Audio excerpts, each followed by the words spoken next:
এই স্ন্যাক্সটাকে একটু চটপটা আর মশলাদার করার জন্য আমি কিছু মশলা রেডি করে নিচ্ছি। এর মধ্যে দিয়ে দেব হাফ চামচ লঙ্কার গুঁড়ো, আর দিয়ে দেব হাফ চামচ ধনের গুঁড়ো। কতটা মুচমুচে হয়েছে দেখুন। তো দেখুন কত সহজে খুবই সামান্য উপকরণ দিয়ে, বাড়িতে থাকা উপকরণ দিয়ে তৈরি করে নিলাম এই চিপস বা স্ন্যাক্সগুলো। নমস্কার বন্ধুরা, আমি লিপিকা, গঙ্গাসাগর কুকিং চ্যানেলে আপনাদের সবাইকে স্বাগত। আশা করছি আপনারা সবাই ভালো আছেন, সুস্থ আছেন। বন্ধুরা, আজকের একটা নতুন ধরনের রেসিপি আপনাদের সঙ্গে শেয়ার করব, যেটা সকালে কিংবা বিকেলে চায়ের আড্ডায় ছোট থেকে বড় সবারই খুবই প্রিয়। বাড়িতে থাকা দু একটা উপকরণ দিয়ে এই রেসিপিটা আপনাদের সঙ্গে শেয়ার করছি খুবই সহজভাবে, এবং এটাকে রেখে 1 মাস পর্যন্ত স্টোর করে রেখেও খাওয়া যায়। তো চলুন সরাসরি রেসিপিতে চলে যাই। এই রেসিপিটার জন্য আমি 4টে টমেটো নিয়ে নিচ্ছি। টমেটোগুলো কিন্তু পাকা। এবারে এই টমেটোগুলোকে আমি প্রথমে টুকরো টুকরো করে কেটে নেব। তারপর এটাকে আমি মিক্সিতে পেস্ট করে নেব। আপনারা চাইলে কিন্তু গ্রেটারের সাহায্যে গ্রেট করে নিতে পারেন, কিন্তু মিক্সিতে পেস্ট করলে এটা সুন্দর পেস্টটা হবে, সেই জন্য আমি এটা মিক্সিতে পেস্ট করে নেব। টমেটোটাকে একটা মিহি পেস্ট তৈরি করে নিয়ে চলে এসেছি। এবারে টমেটোটাকে একটা ছাঁকনির সাহায্যে ছেঁকে নিতে হবে। যদি খোসা টোসা থেকে যায় সেই জন্য এটাকে একটু ছেঁকে নেব।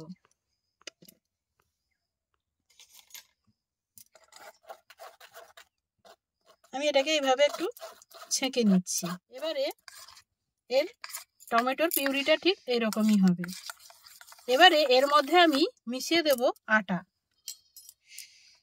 যার জন্য আমি এইরকম বাটির মাপ করে 1 বাটি প্রথমে নিয়ে নিচ্ছি আটা। এবারে যতটা পরিমাণে লাগবে আমি মেশাতে থাকবো আটাটা। প্রথমে দিয়ে দেব এর মধ্যে পরিমাণ মতো লবণ, আর দিয়ে দেব হাফ চামচ এরকম হলুদের গুঁড়ো, আর দেব হাফ চামচেরও আরো কম গোলমরিচের গুঁড়ো, দিয়ে এটাকে মেশাতে থাকবো।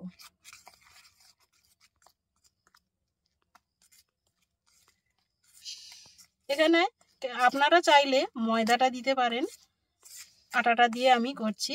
আটা ময়দা যে কোনো কিছু দিয়ে এটা করা যাবে। আমি এবারে আরো কিছুটা আটা দেব এর মধ্যে।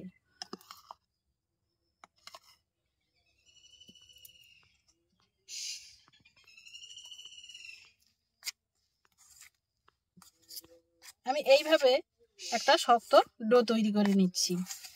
যতটা প্রয়োজন আটা লাগে সেইভাবে দিয়ে আমি একটা শক্ত টাইট ডো তৈরি করে নিচ্ছি।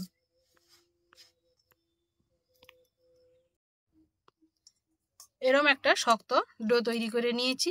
এবারে এর মধ্যে আমি 2 চামচ সাদা তেল দিয়ে আরেকটু ভালো মতো মাখিয়ে নেব।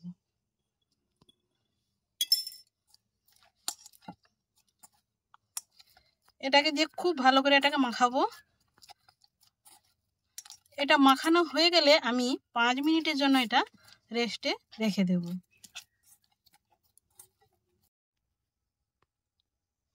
এটাকে ঢাকা দিয়ে আমি 5 মিনিট রেস্টে রেখে দিচ্ছি। ততক্ষণে একটা উনুন ধরিয়ে কড়া বসিয়ে দিচ্ছি। 5 মিনিট হয়ে গেছে। এবারে ঢাকা খুলে আবার একটু হাত দিয়ে ভালো করে মেখে নেব।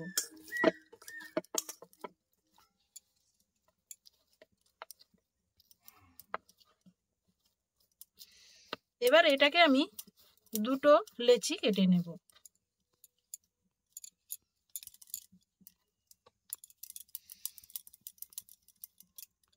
এবারে লেচিগুলোকে আমি রুটির আকারে বেলে নেব। অল্প আটা দিয়ে আমি এটাকে রুটির আকারে বেলে নিচ্ছি।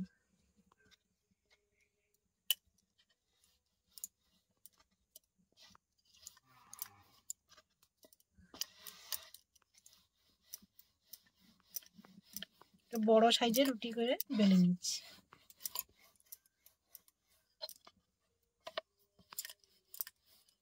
এই রেসিপিটা খেতে ভালোবাসে না, বড় কিংবা ছোট কেউ এমন নেই যে এই রেসিপিটা খেতে ভালোবাসে না। খুব সহজ পদ্ধতিতে বাড়িতে থাকা সামান্য উপকরণ দিয়ে একবার এইভাবে বানিয়ে দেখুন। ছোট থেকে বড় সবারই খুবই প্রিয় হবে এই স্ন্যাক্স রেসিপিটা।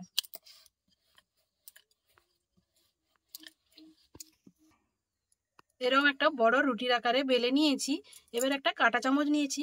পুরো রুটিটাকে আমি এইভাবে ফুটো ফুটো করে দেব, না হলে তেলে দেওয়ার পর এগুলো ফুলে উঠবে। যাতে না ফোলে সেই জন্য আমি কাঁটা চামচ দিয়ে পুরোটা এটা ফুটো ফুটো করে নিচ্ছি। পুরোটা আমি ফুটো ফুটো করে নিয়েছি। এবারে ছুরি দিয়ে একটা চৌকো শেপ দিয়ে নিচ্ছি। ধারগুলোকে আমি সুন্দর করে কেটে দেব।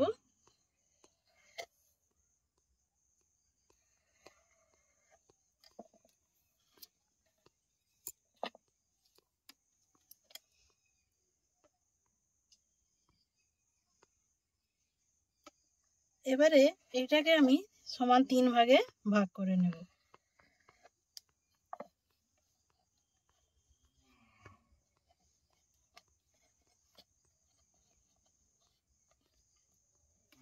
এবারে ঠিক এইভাবে কোনাকুনি করে কেটে নেব।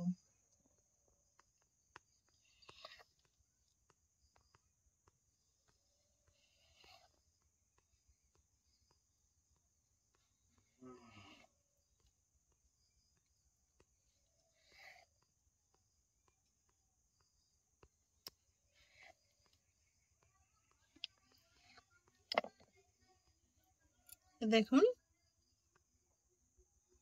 ঠিক এইভাবে আমি কেটে নিয়েছি। এইভাবে আমি সবগুলো কেটে নিচ্ছি। দেখুন সবগুলোকে বেলে আমি কেটে রেডি করে নিয়েছি। এবারে উনুনে কড়াতে আমি তেল বসিয়ে গরম করে নিয়েছি। এবারে এগুলো আমি ছেড়ে দেব। তেলটা গরম হয়ে গেছে। এবারে তেলের মধ্যে আমি কেটে রাখা পিসগুলো ছেড়ে দিচ্ছি।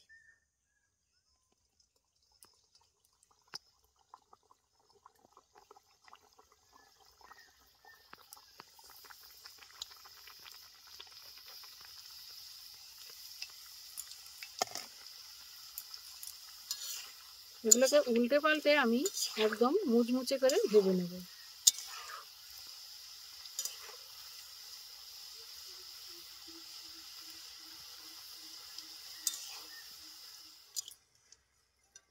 প্রথম এগুলো ভাজা হয়ে গেছে, এগুলোকে তুলে নিচ্ছি।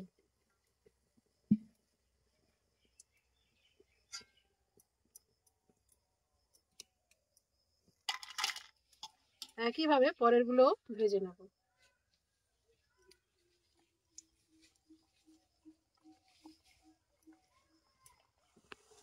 দ্বিতীয় ব্যাচটাকেও ভেজে নিয়েছি। এইভাবে আমি সবগুলো ভেজে নেব। এটাকেও খুব ভালো মতো তেল ঝরিয়ে তুলে নিচ্ছি। দেখুন কতটা ক্রিস্পি ও মুচমুচে করে আমি ভেজে নিয়েছি। এই রকমই কিন্তু ভাজতে হবে, নরম থাকলে কিন্তু এটা খেতে ভালো লাগবে না। ঠিক এইভাবে মুচমুচে করে ভেজে নিতে হবে। এটাকে মাখানোর সময় আমি খুব কিছু মশলা দিইনি।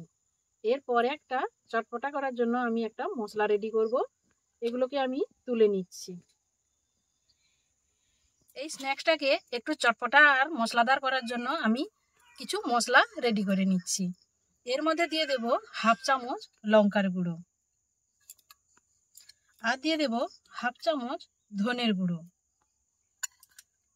আর দেব হাফ চামচ জিরের গুঁড়ো,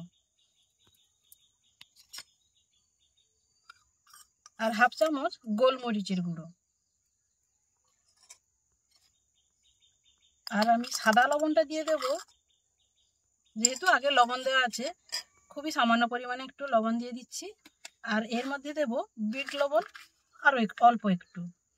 বিট লবণটা দিলে খেতে কিন্তু খুবই ভালো লাগে। আর দিয়ে দেব ম্যাগি মশলা। ম্যাগি মশলা 1 চামচ মতো দিয়ে দিচ্ছি।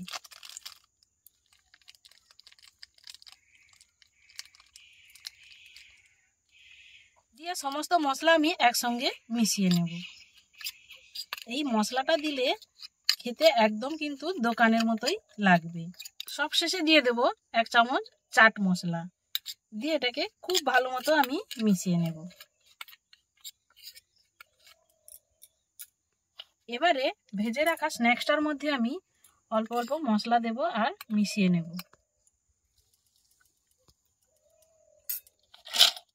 কতটা মুচমুচে হয়েছে দেখুন। একটু গরম গরম থাকা অবস্থায় এই মশলাটাকে মিশিয়ে নিতে হবে। এগুলো কিন্তু বেশ কিছুদিন স্টোর করে রেখেও খেতে পারবেন।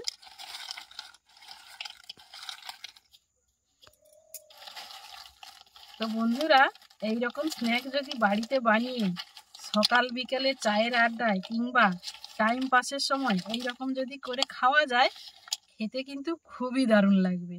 তো দেখুন কত সহজে খুবই সামান্য উপকরণ দিয়ে, বাড়িতে থাকা উপকরণ দিয়ে তৈরি করে নিলাম এই চিপস বা স্ন্যাক্সগুলো। রেসিপিটা ভালো লাগলে অবশ্যই আমার চ্যানেলটি সাবস্ক্রাইব করে আমার সঙ্গে থাকবেন আর বন্ধুদের মাঝখানে শেয়ার করে দেবেন। তো দেখা হচ্ছে অন্য কোনো নতুন ভিডিওতে। ততক্ষণ ভালো থাকবেন, সুস্থ থাকবেন। নমস্কার।